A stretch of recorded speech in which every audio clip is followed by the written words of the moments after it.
Stocks on Wall Street fell for a third straight week. The three main indexes dropped sharply Friday as Netflix's sour earnings outlook dented investor sentiment. The S&P 500 and Nasdaq suffered their worst weeks since the start of the health crisis in March 2020, and the Nasdaq sank deeper into correction territory. O'Neill Global Advisors senior portfolio manager Randy Watts says the Nasdaq faces more downside risk. Over 25% of the Nasdaq is off 50% or more from its high. But I don't think time-wise we're completely through this correction. I still think it's a process that has to continue, and we're likely to then trade sideways and consolidate a bit before heading back up.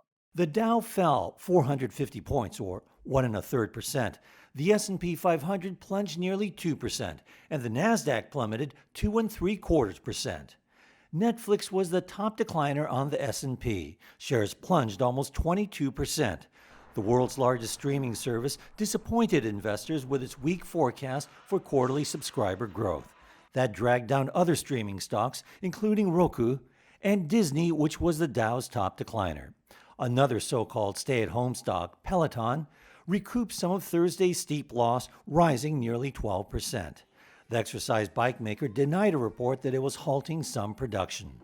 Next week, inflation-wary investors will closely watch the Federal Reserve's meeting for clarity on its plans to tighten monetary policy.